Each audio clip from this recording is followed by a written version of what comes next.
Hello Internet, my name is the Golden Stalfos, and today we're going to do something weird. So, on this channel, I review and talk deeply about a lot of different things. Books, movies, TV shows, video games, politics, whatever.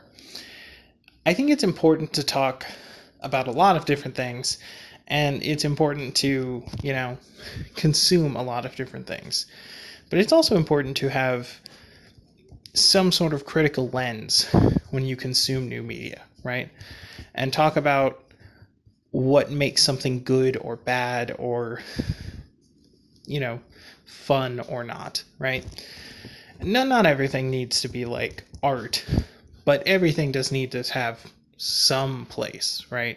It needs to be fun, or it needs to teach you a lesson, or it needs to make people feel a certain way, or it needs to be informative, or needs to do something. And whether or not it does the thing it tries to do well is really the measure of whether or not something is good. And I think it's unfair that sort of critical lens isn't given to most content creators. I mean, obviously content creators are by no means new to the idea of being criticized.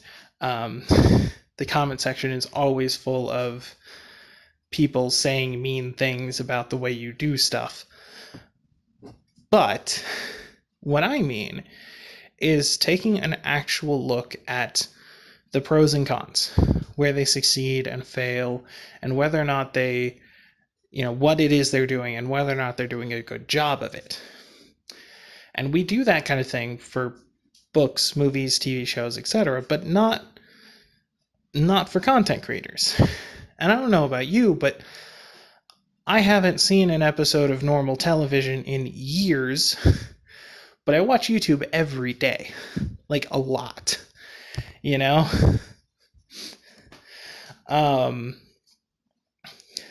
Not to say that I don't ever watch TV episodes like in a non-traditional format, like I have Netflix and stuff like that, but I honestly can't remember the last time I just sat down in front of a TV and sat through commercials and listen to Peter be a dumbass for 23 minutes. Like that just isn't how people consume media anymore. And it's weird that we don't give the same sort of analysis and respect to content creators and the stuff that they make. And I'm going to do that. Now, I don't want people to get the wrong idea because of this. Obviously, any critiques I level at someone could easily be leveled at me because, look at me, I'm just some dumbass who doesn't even know how to get a real microphone and records on his fucking phone and doesn't even know how to edit footage and just puts a fucking uninterrupted stream of gameplay on his screen. Fuck me, right? And I get that. That is 100% valid. I am like the bottom of the barrel in terms of quality. But that doesn't mean I can't talk about other people and their productions the same way I would if they were, writing a world famous book or producing a world famous movie, And honestly, you don't need to have any qualifications or skill or ability when it comes to making films to be a film critic, right? So I think the fact that I'm a pretty shit YouTuber shouldn't preclude me from talking about the pros and cons and critical analysis of YouTubers. By the same token, basically. So, I wanted today's episode to start with a really incredible channel that I've been following for several years now, and who's just always stayed so consistently brilliant and good at what he does. And that, of course, is Philip Defranco. And Philip Defranco runs a news channel, right? And it has his name on it. It's the Philip Defranco Show. But it's not his first news channel.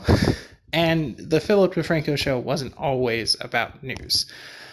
Going back to some of his videos from like 2008 and so forth are just, it's mind-boggling how different they are. Honestly, even just since I started watching the channel, it's incredible how much it's grown and changed. When I first started watching in 2015, he had an opening theme song with like a little monkey face, and there was this absolutely ridiculous, like, he did all these weird segments. Like, every day he had the lovely lady of the day, which I don't think he meant it in a sexist way. I think he was just trying to, have a place to spotlight some people who normally don't get any spotlight because, they work in industries that people don't want to publicize. Several times he used that as a spot to like talk about his friends who are sex workers and things like that. But man, there's no way to make that segment not sound sexist. I don't think it was coming from a bad place. I just think he didn't quite realize how creepy it was until he did, and then he stopped doing it. And that's one of the most important and interesting things about Phil. He's willing to grow, not just as a creator, but as a person. And his content often reflects that growth. And like, I wouldn't necessarily recommend going back to watch his back catalog because it's news. Like, you don't need to see news from 4 years ago. That's weird. But it is kind of interesting to see how much his outlook on the world and the way he approaches content has changed and how much it stayed the same. And some of the most important things are the things that haven't changed, right? Like, his use of profanity may seem like kind of excessive at times, although it probably isn't compared to mine. But it's also deliberate and humorous and often used to highlight very important things. Like whenever he points out the douchebag of the day or calls someone out for being a BAMF, like those are usually very important stories that tell us about the world and human nature and, current events. And I think it's very interesting that he doesn't just tell you the news. First, he tells you the news, then he gives you his opinion on it, and then he asks a question and starts a conversation with the audience. And I think that's like really important because you don't get that normally. Most news reporters try to imply that they have no bias and that they're just giving you the facts straight on as they are, but they clearly do have a bias. Everyone knows where Fox News stands on any given issue. Everyone knows where NBC stands on any given issue, right? Like, or not NBC, WNBC, whatever the fuck it is. My point is that most news outlets have a very well understood bias, and that's fine. But they refuse to admit that. No one at Fox News is going to admit that they are sucking the president's dick at every corner, right?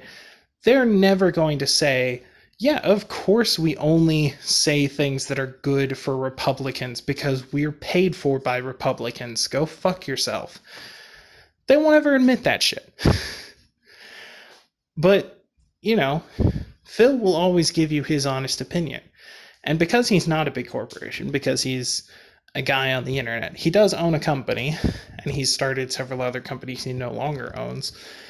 But they're, YouTube companies. They're not like Fox News. And because of that, he can give his unvarnished opinion, and you'll know with certainty that that's the truth. That's his bias. And you can take his bias into account during whatever story. And it's also important that he gives his bias after reading off the facts as they are presented, so that you know that his bias isn't interfering with the way the story is being told to you. Because everyone has a bias. No one ever doesn't have a bias. But being able to present the information devoid of your bias is a unique talent.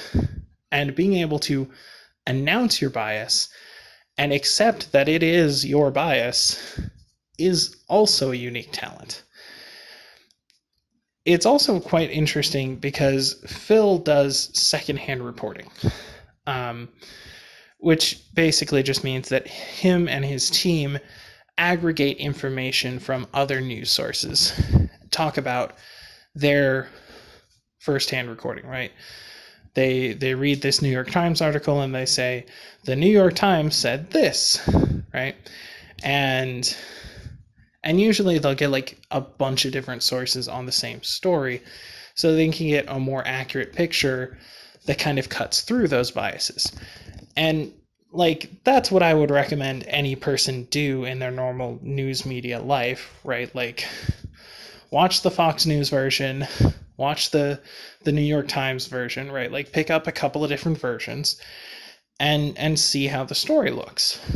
But Phil and his team do all of that for you and cut out the bullshit and just leave you with the raw information, and sometimes a quote from the article or a clip from the news video or whatever. And then after that, he gives you his opinion on it separately. And that's really, really great. Like, that should be the default news formula. It's incredible that more people don't do that. It's incredible that more people don't watch him do that. Honestly, every day I go without seeing Phil on my screen and hearing his beautiful voice is a painful day. His way of cutting through the bullshit and giving you the story is incredibly comforting, and it really helps me understand what's happening with these stories. And going through the comment section afterwards is always a treat. Like, there's very rarely any crazy hateful bullshit like you get in a lot of comment sections. And it's just really cool to be a part of that conversation and see all of these things happen. So yeah, I 100% recommend watch his videos for news. But the thing is, he doesn't just talk about news, and he isn't just a newscaster, right? First of all, he runs a whole YouTube business, which includes merch. And of course, he's pretty good at flogging merch, as most experienced professional YouTubers are, in a way that isn't very offensive and doesn't really get in the way of the video. One thing I found particularly interesting is when he launched his hair care line called The Beautiful Bastards. Like, that's peak YouTube marketing right there. It's beautiful. Absolutely beautiful. Haven't tried any of his products. I haven't bought any of them. I can't speak to the quality or anything. I just like that name. It's marvelous to just take the name you have assigned for your fans, or one of the name you have assigned for your fans, and just use that to build a brand of stuff to sell to those fans. It's amazing.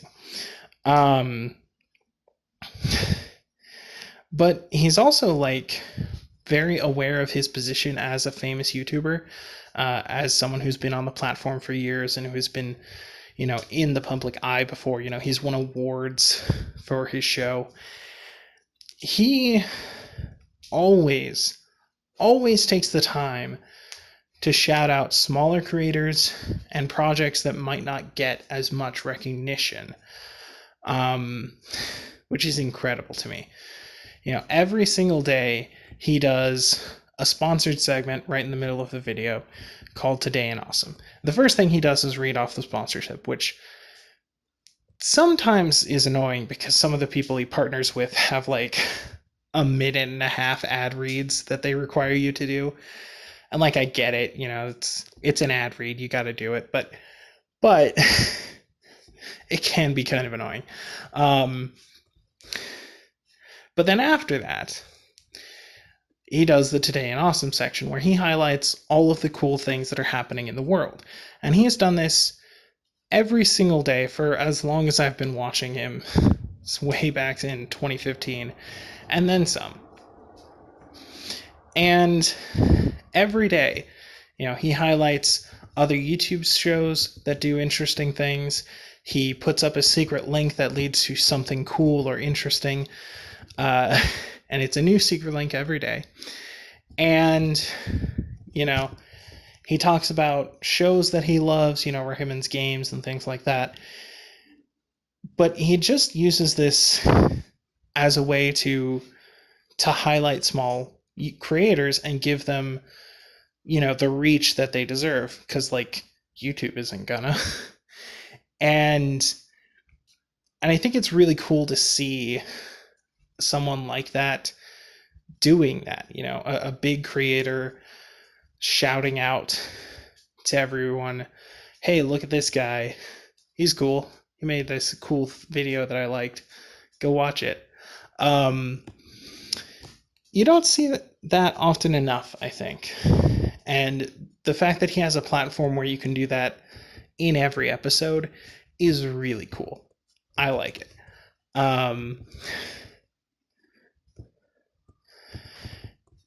And so, yeah, overall, I would say Philip Defranco is one of the best creators on the platform at the moment, and has been for a long time. His videos are always incredibly high quality, well sourced, well informed, and one of his best qualities that I haven't mentioned yet is that when he's wrong about something, he admits it.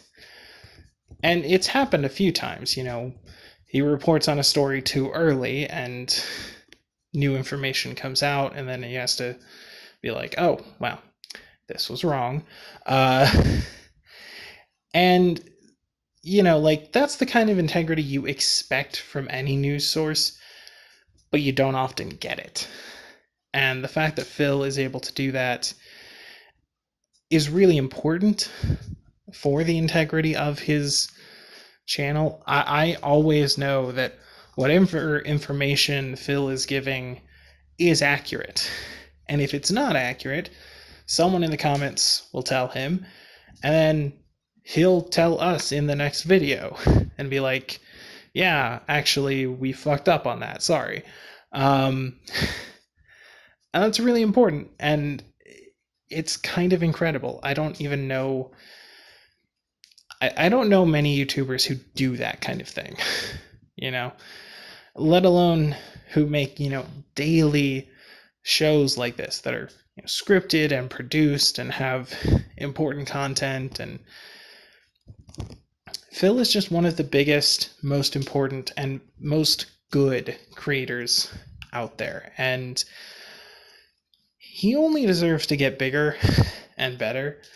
I know he's been talking for a while now about maybe changing up his formula in the new year, and he's had a few different formula changes over the years, so, who knows what it'll look like, but I really hope we continue to get the news from Phil, because he's good at it, and when he gives us the news, it makes me feel better about life it makes me feel like the world is a little bit more understandable because we've had it explained to us by someone who's so good at explaining it to us. So yeah, that's the video. Philip Defranco is a great creator, and I don't have anything bad to say about him at all. His videos are amazing, and I can't speak so much to some of his other content, right? Like he's done a lot of other more experimental stuff. You know, he does interview podcasts. You know, for a while he did like mail opening videos and things like that.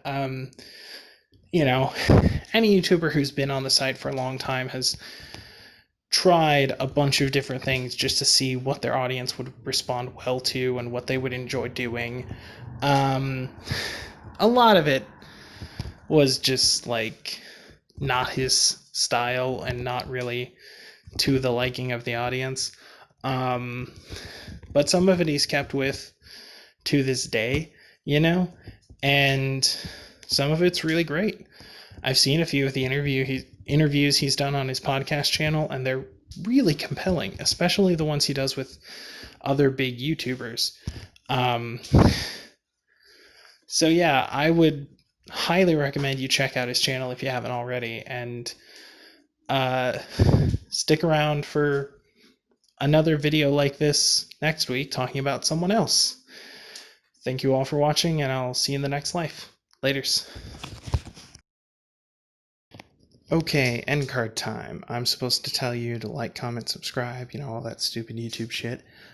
There's a bell thingy, whatever. I have all the social media stuff: Facebook, Twitter, Twitch, YouTube. Mostly I use Facebook and Twitter to tell you about my Twitch and YouTube uploads. I've got a Patreon, but you know, Patreon is one of those things where people who can afford to throw away money give money to people who can't. And so if you can't afford to throw away money, then you shouldn't be doing that. And if you can afford to throw away money, consider charities. There's a pandemic, there's global warming, there's millions of people in the world who don't have toilets, which is just awful. So I've linked a few charities in the description down below in case you're interested in that. And if you can't donate money to a charity, consider donating some of your time, because that's also very useful. And yeah, thanks for watching. Bye.